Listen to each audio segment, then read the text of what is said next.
So yeah, I'm Phil Charnock from Draw and Code, and we're going to be just talking about, we're going to start this on a positive note, the AR insights. I am an optimist. My little mug cup here is almost half full, and I'm going to talk about why augmented reality has already blown up, why it's already a success, and why we should stop asking the question of when will something happen with it. It already is. So, Draw and Code, I don't know if any of you have heard of us. We've been working with immersive technologies, with XR, for around 7 years now. So we develop our own XR products in-house. That includes SwapBots. That's here on the right-hand side. That's an augmented reality toy and video game that was successfully kickstarted last year. And we partner with some of the most exciting companies in the XR space to create some amazing experiences. The likes of, we can see the Mira headset here. I don't know if any of you have come across that.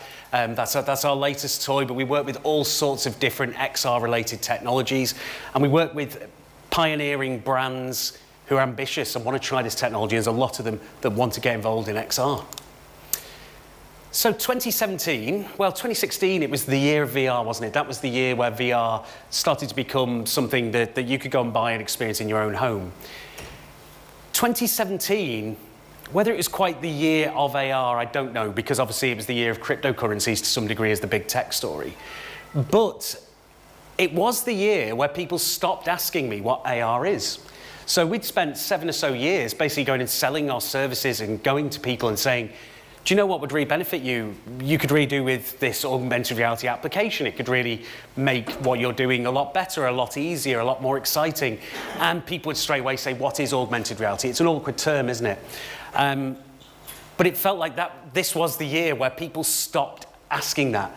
People were actually coming to us and saying, we want AR. That was the big difference in 2017. So will 2018 be the year when people actually stops asking the question, when will AR be a success?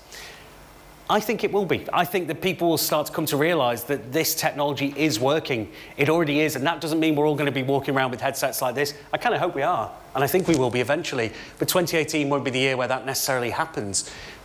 But I do think that people will start to go from that understanding of what augmented reality is to realizing what it can do for them and what it's already doing for them. So just to take stock, augmented reality is in a good place. ARKit and ARCore are established. Well, ARCore isn't quite established, it's coming soon basically. But I don't know if any of you are familiar with those technologies, so excuse me if you are, but ARKit is Apple's development environment for augmented reality, particularly aimed at their latest generation of phones, the 8, the 8 Plus, and then strangely the X, isn't it? And ARCore is Google's equivalent that was hurried out in response to Apple. Now, of course, both of those kind of development environments, it wasn't a big surprise to people in the industry. They've been watching the likes of Apple and Google hoover up, go and buy up some fantastic augmented reality platforms and start to incorporate them into what they're doing. So it's quite clear that they were investing heavily in this space. And that's another point around the investment in AR is that's been going at quite a pace. I think during 2017 it was $3 billion approximately. That's about the same that was invested in blockchain during 2017. So augmented reality headsets are also starting to take shape. We have Magic Leap 1 here. Many of you will be familiar with Magic Leap and its legendary status. And of course now it has emerged and looks like that. I don't know how you feel about wandering around with a headset like that on. But one thing's for sure is it's going to be incredible. It's going to be the start of quite an incredible journey. But we're already on that journey. We're already starting to see augmented reality used to such a huge extent that it's so easy to be blasé about it and not realize it's going on. More people use augmented reality every single day on Snapchat alone than use Twitter daily. I mean, that's quite incredible, isn't it? You turn on the news and forever we see the news reflected back through Twitter. That's typically the medium they'll use, won't they, for kind of social comment, to find out what stars are doing. It's such a mainstream thing, Twitter. And more people use the lenses, filters, whatever you want to call them, on Snapchat than actually use Twitter. So, for example, the Super Bowl in, I think it was the 2016 Super Bowl. It's the early part of the year, isn't it? I think it was February 2016. More people actually used Snapchat's lens that was a sponsored lens, sponsored by Gatorade. So basically, it made it look like a load of Gatorade goes flying over your face, like they'll all celebrate the end of US sports games by throwing the Gatorade around. More people engaged with that lens than actually watched the Super Bowl live in the US. And the Super Bowl live in the US is the biggest live TV in the US. Obviously, it has the biggest advertising revenues of any TV show in the world. And more people used an augmented reality facial recognition filter that was sponsored, that was there for 24 hours, let's not forget, that was all, than actually watched it live in the US, the game. That is quite incredible, and that was a couple of years ago now. So there is certainly mass use of augmented reality. We may still be questioning, where will this end up? Will we end up just using it via phones, via tablets, via headsets? What will the eventual medium, what shape will it take? But there is no doubt that already there are millions of people every single day using this. Of course, there's all sorts of stats, and I'm sure it's like Pocket Gamer for the last couple of years. We've been going over stats around Pokemon Go. This stat here of the monthly users of Pokemon Go being almost on a parallel with the Steam platform. That's something that's quite incredible, because these stats are actually recent stats. They were from January. So there's been headlines around, oh, Pokemon Go, there's less users on it now. Oh, has it faded out? What's happened? Well, they are improving it all the time. This here is the ARKit update, which makes the augmented reality component of it that wasn't really that important with the first release of the game. It actually makes it that bit more compelling, so the Pokemon will actually sit on the ground like you would imagine they should do, rather than just arbitrarily hanging about in midair. But this is a recent stat, and I just don't think that anybody should be dismissing a game that has a similar level of users to an entire platform like Steam, that one mobile game, that even when it's, I think around a quarter of the monthly average users it had at one point, when there was the initial craze around it, is still at that sort of level. That is just astounding. And although anybody who plays it will know that you'll try the augmented reality component, you'll have a bit of fun with it, and then you'll shelve it, and you'll just be playing in the style of a more conventional game. Still, the augmented reality bit, that was the wow factor. That was the bit that got it in the press. Well, that and people playing it at Holocaust memorials and other places they shouldn't really.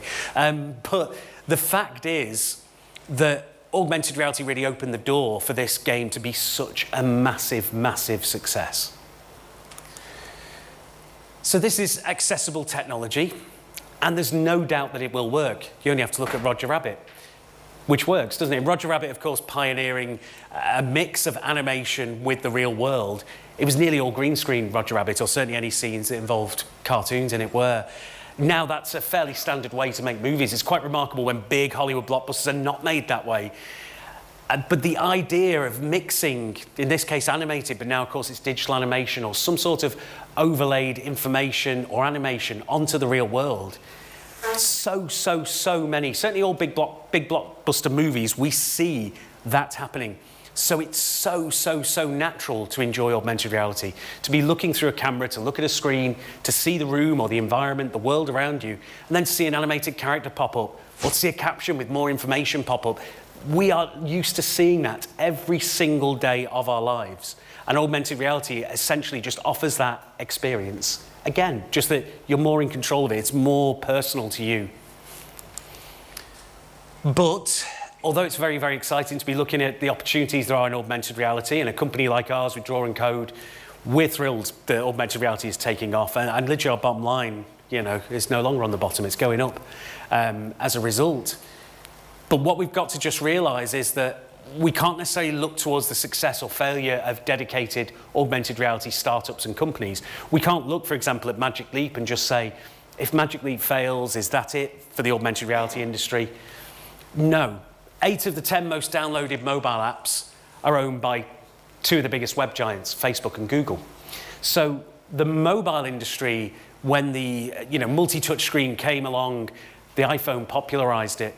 That was such an amazing, intense period for people who develop software. It was a period where anything was possible, where it felt like, the smallest indie games could become huge, the most left field and original ideas for software applications could become totally and utterly mainstream. Yet here we are 10 years on, and the web giants either have started their own kind of mobile apps, or they have just bought up the people in that space and made them their own, such as Facebook with the likes of Instagram or WhatsApp. So maybe we should look to these companies and what they are doing. Now here's one or two examples of augmented reality focused startups that are really making a splash right now. These could be the ones that could become those, you know, an Uber or an Angry Birds, where it really kind of, you know, is something that was completely designed with the platform in mind. Snatch is an augmented reality treasure hunt app that is now approaching 1 million downloads. And it's only really been released in the UK at this point. It's not that long gone out of beta. Now, Draw & Code, we do have an involvement in this. It's basically, for me, it feels like the Pokemon Go, that it's kind of acceptable for you to go and tell older folk that you play. Effectively, it's geolocation-based games, but then with augmented reality mini-games. That's the part that we've developed at Draw & Code. And so we've developed it using ARKit. So basically, this is really, really exciting contextual AR, markerless AR. And you basically snatch up prizes. The thing is, these are real prizes. If you hold on to them 6 hours, you claim them. One woman had the deposit for her house paid, for example. That was one quite incredible prize. There's many other prizes. You can go and win phones, you can win Google Home Minis. There's all sorts of prizes in there. And effectively, it is the video game as a marketing platform. So it's a different way of monetizing the video game as well. So it's an intriguing concept. And I say, to be at that level of downloads after such a short period, it was only released in 2017. It's not nowhere near even a year old yet. And I say only really released in the UK.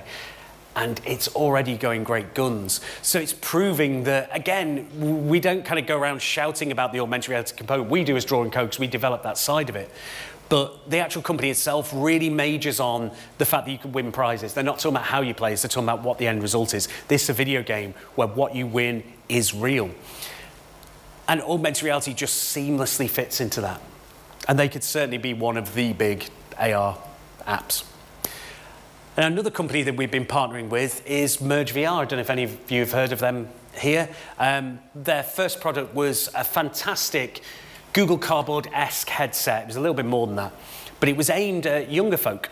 Basically, there is typically with virtual reality the kind of written down but not really obeyed rule that virtual reality should be for 13 and up. They wanted a bigger demographic, a bigger audience, and so they went for a headset that was specifically designed for younger heads, basically. So they're aiming at 10 years plus rather than typical 13 years up. So straight away getting a larger market than most mobile virtual reality headsets. But now they have the Merge Cube, and again, that's at around 1 million sales, more than 1 million now. That hit 1 million, I think it was late November. And the key thing is, the key data that Merge got around the sales of this Merge Cube, again, primarily in the US, it's stocked in Target, Walmart is their big partner on it, Amazon, is that this fantastic, it's not just a peripheral, it's a platform, it's a whole platform itself. Basically means it feels like you're holding the video game in your hand. It's quite incredible. And they sold 1 million in the run-up to Christmas, and you have an activation code. We've obviously got a few in our studio. You have an activation code that you put into your phone when you unwrap it. They noted that they'd sold over 1 million, but they hadn't had 1 million people activate it. It was being bought as a Christmas present, which was actually a fantastic thing. It showed they were going for the market they wanted. They wanted a family market, they wanted a children's market. And they felt that that data was validating it, that they were selling to that market, with it clearly being a Christmas gift. It's a great toy. It's well worth getting your hands on. It depends where you are in the world, but it costs somewhere between about $9 and say about $20, depending on where you are in the world. It's an incredible piece of kit. We're onto we've developed, we have 3 games released, and we have another 2 coming for it. It's just the most fantastic little device and the best introduction to augmented reality. Really accessible, really well designed, can work with certainly any smartphones or tablets that you're likely to have. It's really, really cool piece of kit. And again, around 1 million units sold, despite primarily being sold in the US. So again, the potential to be really massive.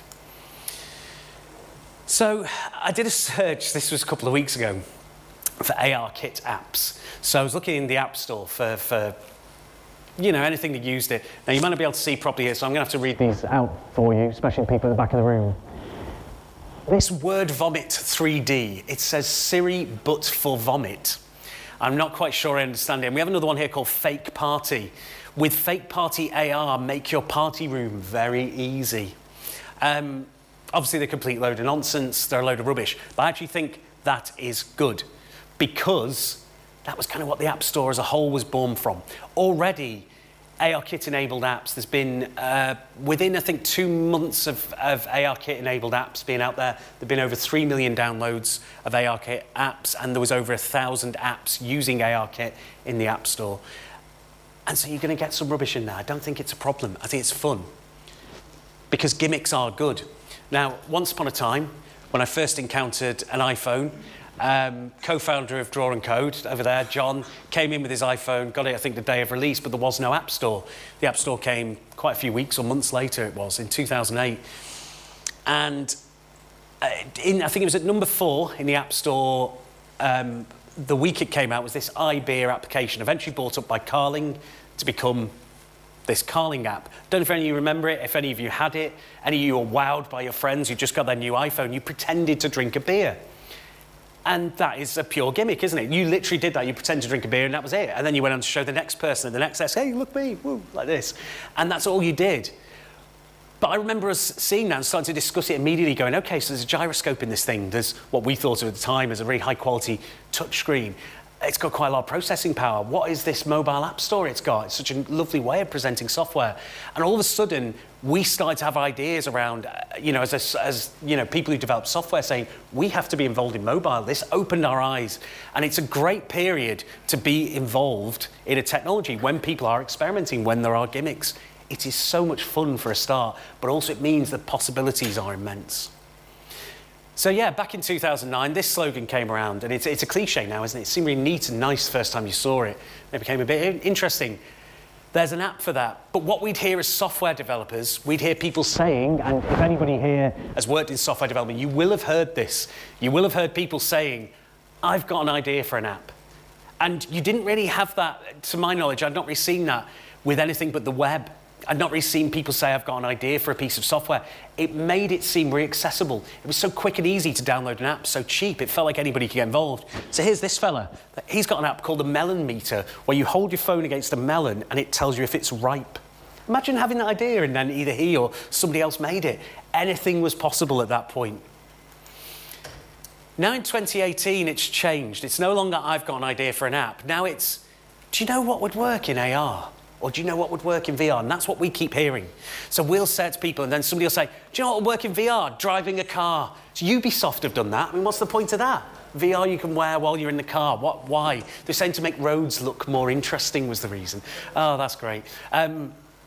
So yeah, so that is what we're starting to hear as developers in augmented reality and virtual reality, and anybody else here who works in those sort of fields will start to hear that. And you'll hear some really abstract things. People say, do you know what would work? You go, what? And they'll go, coffee. You go, well, what? Why? What? And people are just, it's firing off ideas. It's this exciting time where anything feels possible.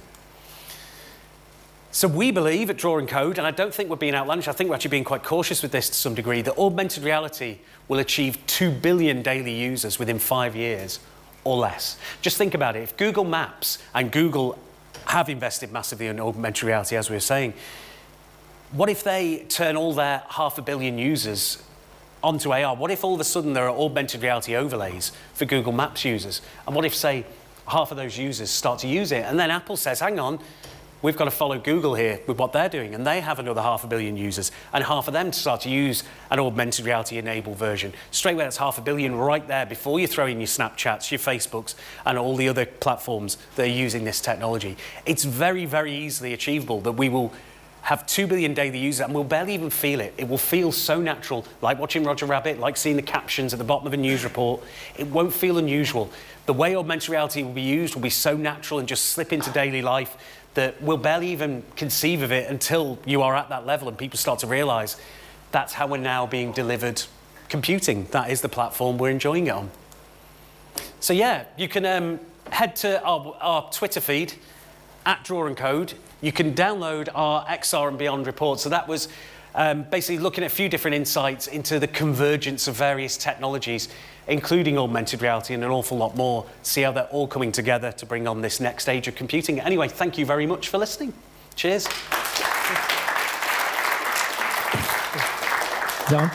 Right, so we don't actually have any time for questions, but Are you going to be here for the rest of the day? Yeah, why not? Cool. If you have any questions, pester him or intercept him and grab him in the corridor. Right, thank you so much. Thank Cheers, you. thank you.